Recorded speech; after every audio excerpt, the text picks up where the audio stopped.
병원이 자주 등장하는 북한 영화입니다. 환자를 돌보는 의사와 간호사 뒤로 이 긴 족자에 이런 글이 쓰여져 있습니다. 의사의 정성이 명약이다.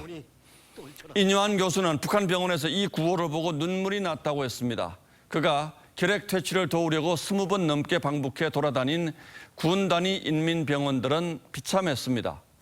전기와 수도 사정부터 열악했고 초음파 같은 의료 장비는커녕 혈액, 혈청 검사도 못하는 형편이었습니다. 2018년의 유엔 보고서도 평양을 제외한 대부분의 지방병원들이 링거병 대신에 맥주병을 쓰고 있다고 했습니다. 수술 환자가 반창고, 붕대, 알코올부터 시장에서 사와야 하고 그나마 부분 마취밖에 안 돼 할 수 있는 수술이 몇 안 된다고 합니다. 그래서 북한은 고의료의학이라는 이름으로 민간요법을 퍼뜨려 왔습니다.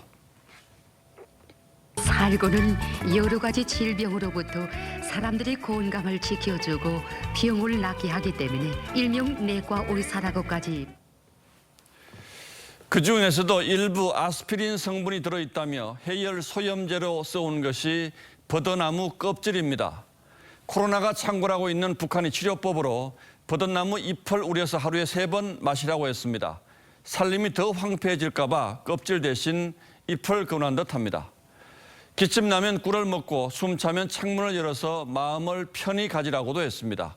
그렇게 4주를 지내고 피를 토하거나 기절이나 출혈을 하면 병원에 가라는 거죠. 그런가 하면 확진자를 단지 열이 있는 유열자라고 부르는 건 진단 장비가 없다는 얘기이기도 합니다. 게다가 백신 접종률은 제로입니다.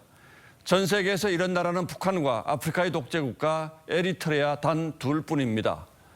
에리트레아는 백신 공동구입 프로젝트 코백스가 아프리카를 파괴하려는 서방의 술책이라고 배척했고 북한도 코백스 백신과 중국의 시노백을 거부한 바 있습니다.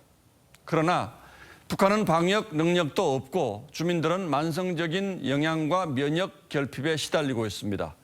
이제 농번기에 전면 봉쇄 조치까지 취해지면 식량난까지 닥칠 위험이 커서 얼마나 큰 희생을 치러야 할지 짐작하기도 힘듭니다. 그런데 북한은 윤석열 대통령이 방역 지원 방침을 밝힌 뒤로도 초대형 방사포를 쏘고 7차 핵실험까지 준비 중입니다. 북한의 선전 매체들은 우리 정부와 대통령을 향해 망한 민국, 무지하고 추악하다는 욕설을 퍼붓습니다. 아무리 그래도 북한이 직면한 이 재앙을 못 본 척할 수는 없는 일입니다. 한 핏줄 동포들이 버드나무 잎을 타려 마시며 무방비로 당하는 참담한 모습을 어떻게 지켜보기만 할 수 있겠습니까? 5월 16일 앵커의 시선은 회의 앞에서 흔드는 버들잎이었습니다.